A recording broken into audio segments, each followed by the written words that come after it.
Não tem muito para dizer sobre esse recorte aqui da história de Bungo Stray Dogs, além de... Para um pouco, pelo amor de Deus, meu coração não aguenta tanta emoção. O bagulho foi tão louco que eu não me segurei e fui atrás do mangá pra saber como que continuava a história. E descobri que o anime adaptou praticamente todo o material do mangá. Fala galera, beleza? Caveiro de novo na área, trazendo aqui o review dos episódios 3 ao 10 de Bungo Stray Dogs. Antes de mais nada, confere a playlist de Bungo Stray Dogs que eu faço reviews, vídeos sobre Bungo desde a primeira temporada. Não esquece de deixar aquele like gostosão, inscreva-se no canal caso ainda não seja inscrito e compartilhe esse vídeo para a sua galerinha que curte Bungo Stray Dogs. Se quer dar um super apoio ao canal, basta clicar aí no botão Seja Membro. Então, sem mais demoras, bora lá!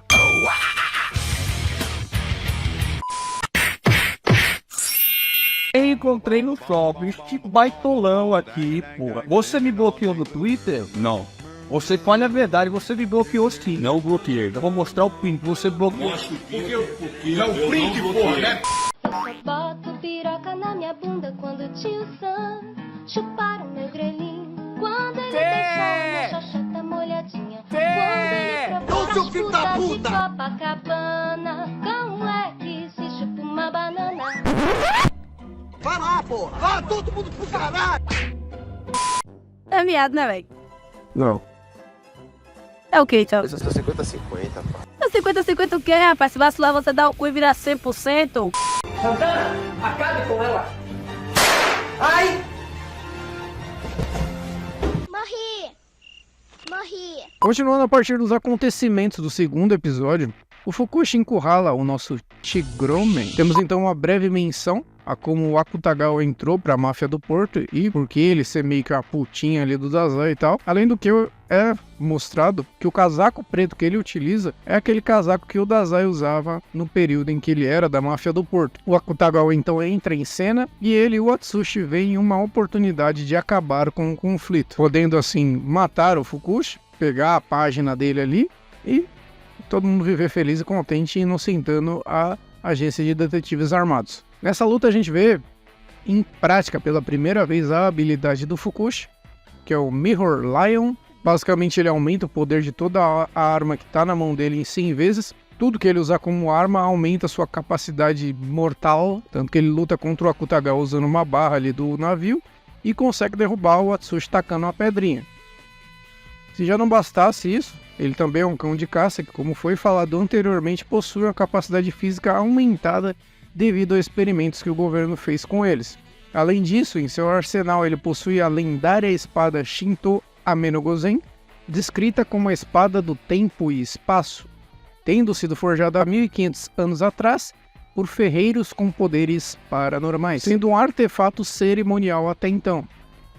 Ela consegue atravessar o espaço por apenas alguns centímetros, mas, como é o Fukushi que está utilizando, o poder dele faz com que ele consiga passar lambido no polvo a vários metros de distância.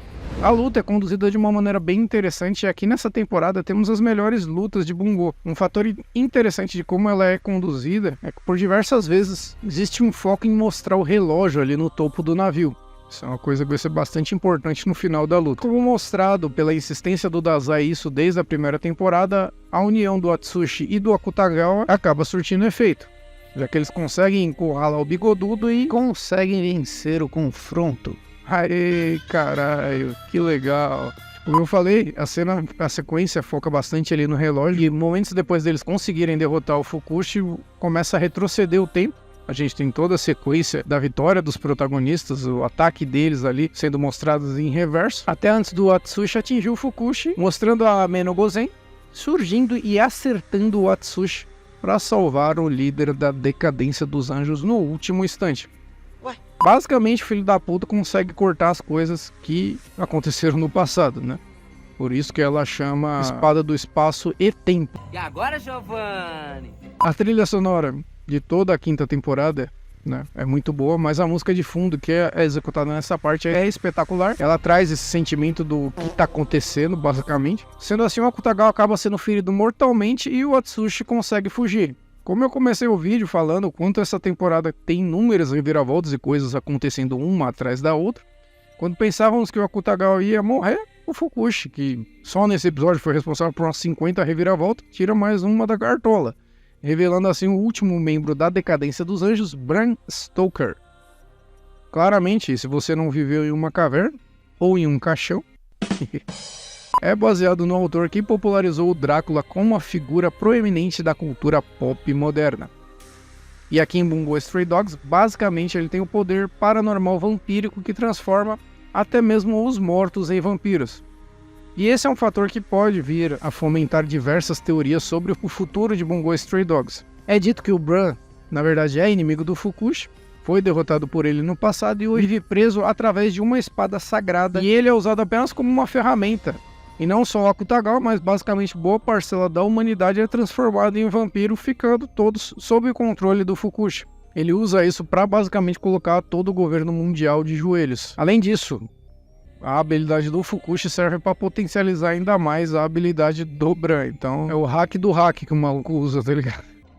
Pô, não dá não, velho. O cara bate de todo jeito. Que porra é essa de personagem, velho? Como é que os caras criam uma porra dessa? Sou foda no boxe, sou foda na sinuca, sou foda na piroca, sou foda!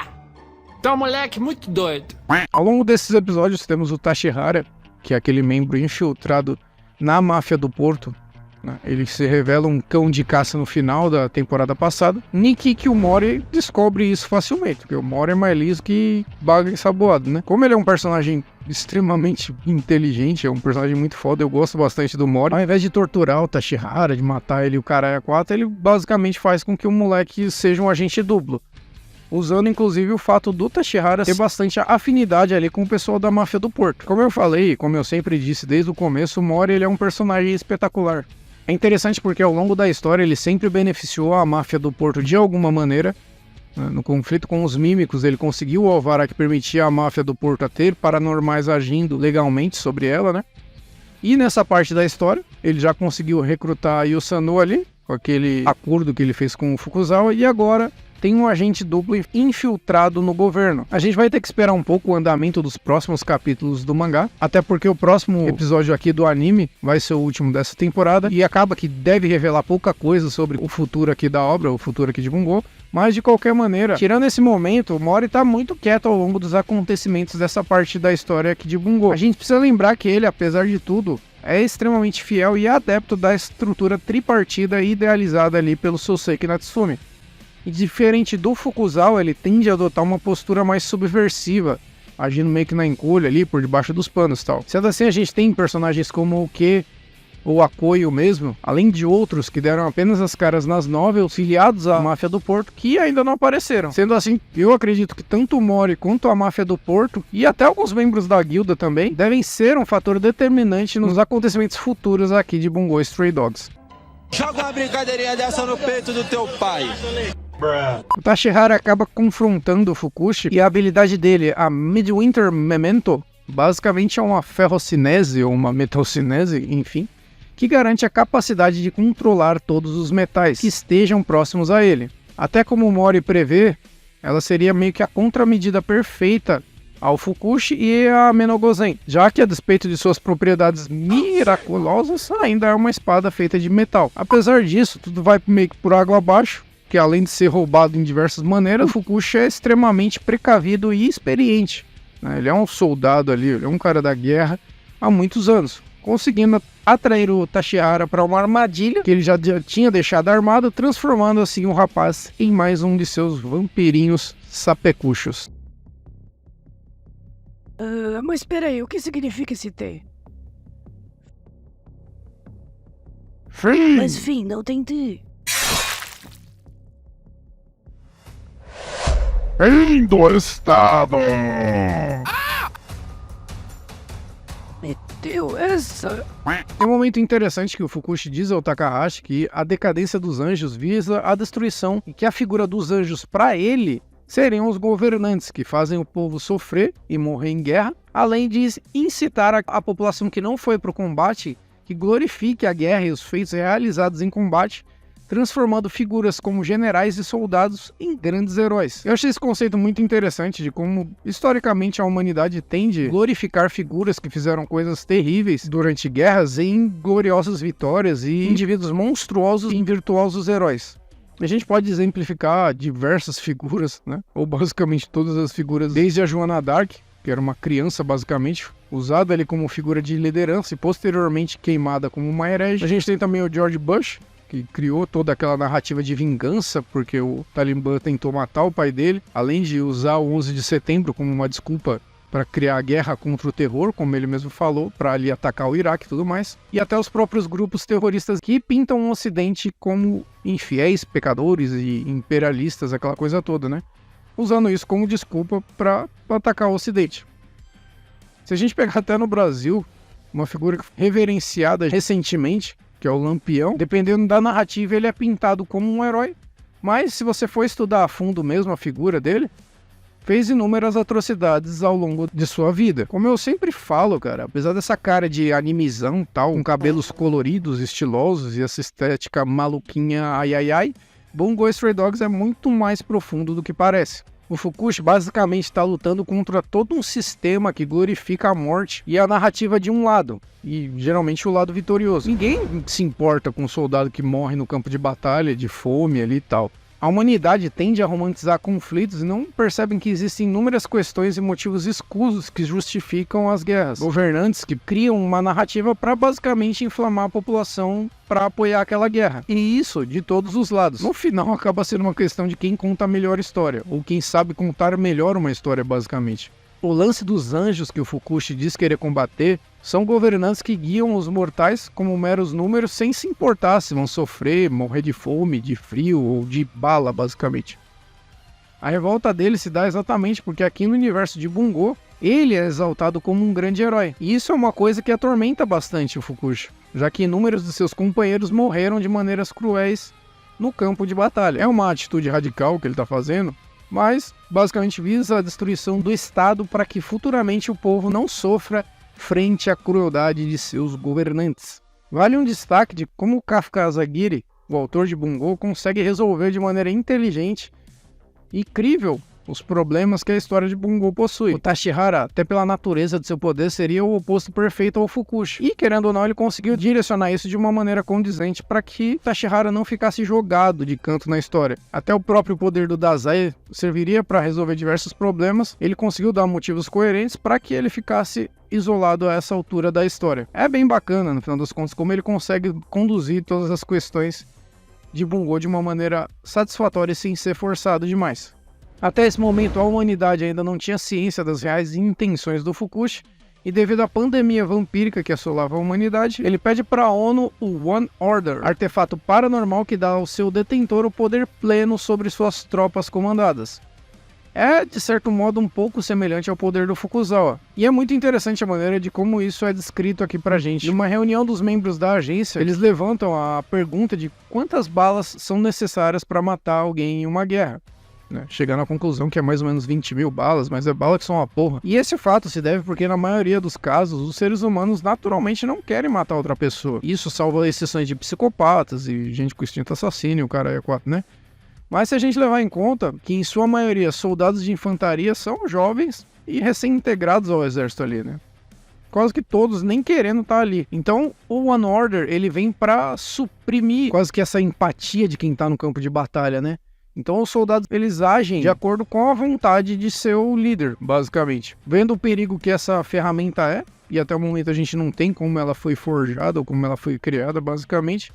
E ele é selado e não destruído até para que pudesse ser usado em crises futuras. Sendo assim, o Fukushi quer o bagulho para ele, para conseguir botar em prática seu plano de destruição mundial. E é bem legal que até nesse ponto da história, os próprios personagens dizem que é um objetivo bastante clichê, né, da dominação mundial. Isso eu achei um bagulho bem legal também. Tudo é levado pro aeroporto, onde o One Order vai ser entregue ao Fukushi. A agência, então, tendo como objetivo impedir que ele receba o artefato, desencadeando, assim, diversos conflitos e reviravoltas maluquinhas e estripulias mil. Ai, meu coração. A Aya, que é uma personagem que apareceu ali no OVA, depois da segunda temporada do anime, ela que teve uma grande conexão com o Kunikida, tem um papel bastante importante nessa altura da história. Ela acaba ajudando a agência na tentativa de tentar capturar o Bran, e impedir que a pandemia vampírica continuasse, lembrando que isso era uma coisa usada ali para colocar a faca no pescoço do governo mundial e da ONU, basicamente, né? Vale o destaque que as interações dela com o Bran são muito engraçadas. Inclusive, é legal porque ele queria um rádio para ficar no caixão ali de boas, porque ele ficava meio entediado e tal. E quando ela dá um iPad pra ele, começa a tocar a música Kiseki, né, que é a música de encerramento dessa temporada, e o que serve como transição pra finalizar esse episódio. Ficou muito engraçado essa parte. O que você está ouvindo aí? Acho que você não vai gostar. E por que não? Eu gosto da música da nova geração. Meu pira é fino, mas funciona. Eu tô de carona. Eu tô mamando meu mano no Honda. Ela que acaba entrando na parada graças ao Jono, que desconfia de toda a situação, isso já desde lá de trás, e que mostra que apesar dele ser um psicopata desgraçado lazarento, ele usa isso a favor da justiça. De uma forma meio distorcida, sim, né? Já que ele gosta de ser adulado pelas pessoas que ele salva. É bem engraçado e meio bizarro e psicótico isso. Ele acaba usando a Aya pra conseguir tirar uma foto ali do Fukushi, pra conseguir incriminar ele e tudo mais, e a partir daí começa toda a interação dela com o Bran. O Jono chega a ter um breve confronto com o Fukushi, mas não dá muito certo, ele acaba sendo preso também, sendo capturado e transformado em vampiro. Não consegue, né? Um ponto marcante, bastante foda mesmo dessa parte da história, é a luta do Techo com o Kenji. A gente tem finalmente o passado do Kenji, que por mais que simples que seja, revela o seu real poder, que é de ficar negão, basicamente. Legal. Pensei no cancelamento de Vert, foi só uma piada. Se permanecer na criação, Felipe Neto deverá ser consultado. Zoeiras à parte, mas o Kenji na verdade possui o poder da força da mãe natureza. É explicado que ele fica calmo e apático a maior parte do tempo para que seu poder não se manifeste, já que isso consome muita energia dele e também arregaça tudo que tá pelo caminho.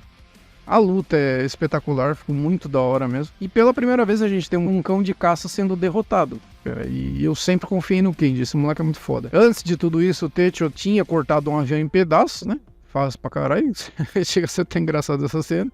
O que faz com que o Fukushi consiga pegar o One Order, mas uma trava impedia ele de abrir a urna, né, em que o One Order está. Nikki, que ele se revela para aquele líder da ONU lá como um grande filho da puta, e exige que liberem essa trava pra, caso contrário, ele ia atacar o foda-se no mundo, jogando os vampiros pra tudo quanto é lado, matando gente geral. Como a merda já tava voando pra tudo quanto é lado, o Fukuzawa não vê outra saída e vai confrontar o Fukushi. Tem cocô pra todo lado. Tanizaki e o Kunikida, que não fizeram grandes coisas nessa temporada, continuam não fazendo merda nenhuma, que acaba virando só refém, né? O Rampo também vira um refém, mas o Rampo tá com o saldo positivo, então tá tudo bem. E é então que o Fukuzawa e o Fukushi entram em um conflito explosivo. Rinha de idosos. Eis que nós temos um flashback mostrando o passado como os dois se conheceram quando criança e posteriormente o momento em que ambos divergiram em ideias e caminhos. Essa sequência em si, ela ficou muito, muito da hora. Ela é recheada de simbolismos ali e tal, ficou bem legal. A cena ela abre com a pétala de cerejeira caindo no saque do Fukuzawa e se partindo em duas, né? A própria flor de cerejeira em si é algo que simboliza a beleza, a felicidade e renovação, além de como a vida humana é algo breve. Serviria de alusão a tudo que está acontecendo aqui, mas só essa parte por si só representa a separação inevitável que a gente está presenciando. Ao longo do diálogo, onde Fukushi tenta convencer o Fukuzawa a se unir a ele no exército, porque sentia medo, e não medo da morte, mas de não ser a mesma pessoa depois de passar pelos horrores da guerra, é quase que um pedido de socorro dele ao amigo. Além disso, são apresentadas duas aves no lago, onde eles estão ali, uma que permanece no lago o tempo inteiro e a outra que alça voo na sequência. Seria como que a representação do que está acontecendo. O Fukuzawa fica no Japão, fiel às suas convicções e dogmas de que ele devia acabar com a guerra de dentro para fora, e a ave que voa basicamente é o Fukushi, que tem ali a esperança de mudar o mundo alçando voos mais altos. Ao longo da cena, a gente também são mostrados os dois personagens separados por uma árvore, mostrando que ambos já não estão do mesmo lado. É tudo muito bonito e poético e representa como na vida, por ora, pessoas que amamos muito irão seguir caminhos diferentes e até às vezes opostos, devido às crenças e resoluções que cada um tem ao longo da vida. Vale o breve parênteses que no mangá a gente tem apenas a breve alusão ali da pétala se partindo no saque. Então todo o resto é uma leitura e uma execução criada pela visão do estúdio Bones para adaptar essa cena. Então, ponto mais que positivo para a produção do anime. Antes de desferir o golpe final em Fukuzawa, o Fukushi havia dito que liberaria os reféns caso ele revelasse qual era a real intenção e o objetivo da decadência dos anjos. O Fukuzawa descreve que a ira do Fukushi viria de governantes que insistem em uma batalha perdida, em sacrificar seus soldados, além de inflamar o povo em um ideal e em uma causa errada e perdida. Aqui me fez crer que seria meio que uma crítica, ou mesmo uma alusão a como o Japão insistiu em prolongar o conflito da Segunda Guerra perto do seu final. O Fukushi acaba falando que não tem nada a ver e dá-lhe uma lambida no meio do peito do Fukuzawa.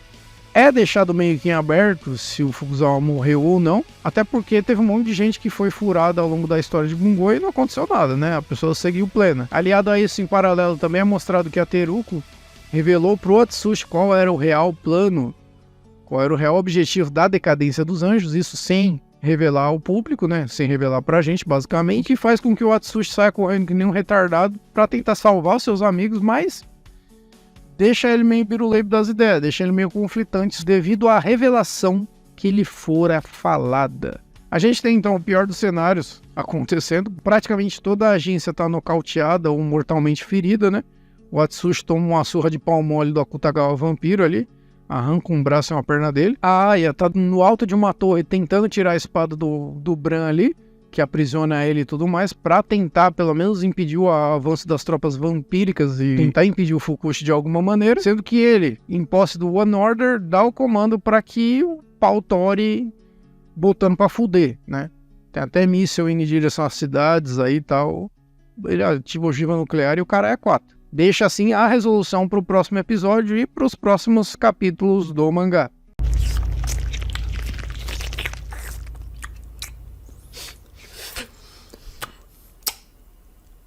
Fudeu. Ao longo de todos esses acontecimentos, em paralelo, a gente tem sendo apresentado o conflito que vem desde a temporada passada entre o Dazai e o Fyodor lá na prisão de Merceau. Nikolai Gogol, que é alguém que busca a liberdade plena e se mostrou contrário ao Fyodor, porque ele era basicamente comandado por ele, e era para ele ter morrido depois que eles incriminaram a agência de detetives armados, e que após os acontecimentos do final da temporada passada, onde eles salvam o Sigma, vai para Merceau e liberta o Dazai e o Fyodor. Ele acaba fazendo com que os dois participem de um jogo de fuga ali e tal. Ambos injetam um veneno mortal dentro de seus corpos. E a cena ficou muito engraçada, porque os dois chupetas das ideias ali, feliz porque iam morrer, um dos dois ia morrer, né? E só quem chegar no final, na saída da prisão, conseguir fugir, basicamente, isso em um limite de tempo de 30 minutos, que é quando esse veneno vai agir, vai conseguir pegar o antídoto, né? Cada um deles pode escolher um artefato, entre vários ali, para auxiliá-los na fuga, sendo que o Fyodor escolhe um cartão de segurança e o Dazai... Bom, o Dazai escolhe o Sigma, né? Oi? Aí, meu amigo, aí é uma putaria louca do caralho. O Shuya vampiro aparece na prisão tocando terror, né? Tem várias e várias sequências de reviravoltas. Por hora parece que o Dazai vai ganhar a parada, por outras parece que o Fyodor é quem vai vencer e o cara é 4. Pelo amor de Deus, meu coração não aguenta mais tanta emoção. É apresentado por que o Sigma acaba por pender pro lado do Dazai, e não só porque o Dazai dança muito bem, né? E essa cena também ficou muito da hora.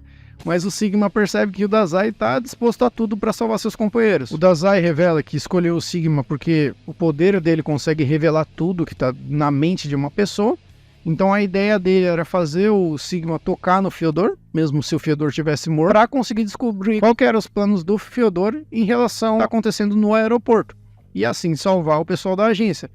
Mas além disso, como o plano do Fyodor original sempre foi descartar o Sigma após o incidente do cassino, o Dazai escolheu ele porque sabia que o Fyodor ia matar o Sigma. Isso mostra, né, basicamente o Dazai seguindo aquela filosofia que ele pegou para si lá atrás, quando o Oda morreu, de que por mais que a vida seja uma tristeza infinita e sem perspectiva, a gente tem que estar do lado daqueles que ajudam. No próprio diálogo que o Sigma tem com o Fyodor, é falado que ele buscava um lugar em que se encaixasse.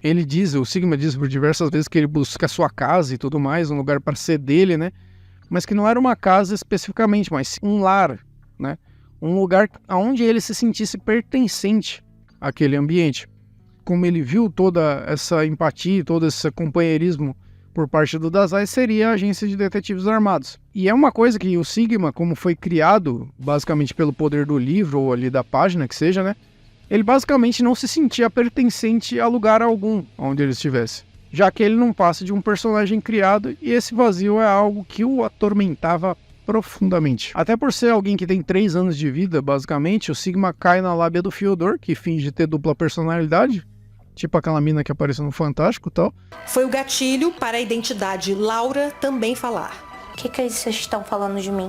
Mas que porra! Fyodor dá-lhe uma facada no bucho, em teoria antes de morrer, né, porque a gente não sabe se o Sigma vai morrer ou não, mas ele toca no Fyodor e descobre o que ele realmente é. E também sem revelar pra gente, né? Ô, puta que eu pariu, viu? Paralelo a isso, o Dazai, que já havia se lascado todo, acaba ficando ali à mercê do Shuya Vampiro, que seguindo as ordens do Fyodor não toca no Dazai, até para que o poder do Dazai não cancelasse o vírus vampiro, também é um poder paranormal. E daí o Shuya saca ali uma pistola e planta uma azeitona bem no meio da testa do Dazai. E é bem assim mesmo. E sem nenhum pudor, tá ligado? Eu tô indignado! Eu tô indignado! Eu tô indignado! Eu não aguento mais! No mangá é mostrado o Dazai, após levar o tiro ali na cabeça e tal, falando que esse era o momento que ele sempre esperou, que tava sentindo um grande alívio por causa disso. É, querendo ou não, a cena mais impactante aqui de Bungo. E por mais que desse indícios e até era meio que um desejo do Dazai morrer, basicamente, né? Devido à sua insatisfação ao perceber que a vida era algo meio que sem sentido. E é até interessante porque isso faz meio que um paralelo com o último estágio, que é até descrito aqui no Bungo, da morte de um anjo, né? Que é a insatisfação e a apatia. Então meio que o Dazai estava nesse estágio de insatisfação em como o mundo é, e apatia em entender de que não tinha muito o que fazer para mudar o mundo, basicamente. Tudo acaba sendo bastante melancólico, né? E a maneira como a cena acontece é bem seca e crua mesmo. Também vai de encontro ao que eu falei de como o autor consegue dar resoluções aos problemas. E aqui seria o poder do Dazai em anular os outros poderes, né? Então é uma saída até que bem inteligente. E é a saída mais cruel, infelizmente não tinha muito o que fazer isso, porque se o Shu encostasse no Dazai, ia cancelar o bagulho lá dos vampiros e já era. Então, sim, até o momento, o Dazai morreu. Obviamente, o autor criou uma questão muito maior, porque eu quero só ver como que esse arrombado vai sair desse buraco agora, né? O último episódio vai vir com o nome de Crepúsculo do Adeus, e sinceramente eu tô bastante curioso pra ver como vão ser as coisas, como vai acontecer tudo nesse episódio. Até porque a morte do Dazai no mangá acontece no capítulo 109, e a publicação tá parada até o momento no capítulo 110, que basicamente mostra o que a sequência da Aya com o Bran ali em cima da torre. Então, a gente provavelmente vai ter algum conteúdo inédito em relação aos rumos da história de Bungo. E, cara, querendo ou não, é o que torna o próximo episódio de Bungo o mais importante da obra em diversos sentidos. Muita coisa ainda pode acontecer, e até por isso eu vou deixar para fazer teorias e um veredito e opinião geral sobre a temporada e coisas do tipo no próximo vídeo. Então, basicamente é isso. Mas e você? Como é que você tá se sentindo em relação a esse final de temporada que está se aproximando de Bungo Stray Dogs? Deixe aí nos comentários. Eu vou encerrando esse vídeo por aqui. Não esquece de conferir um dos vídeos que está aparecendo aqui na tela final. Um grande abraço e um grande beijo a todos. Falou, tchau, tchau. Uhul!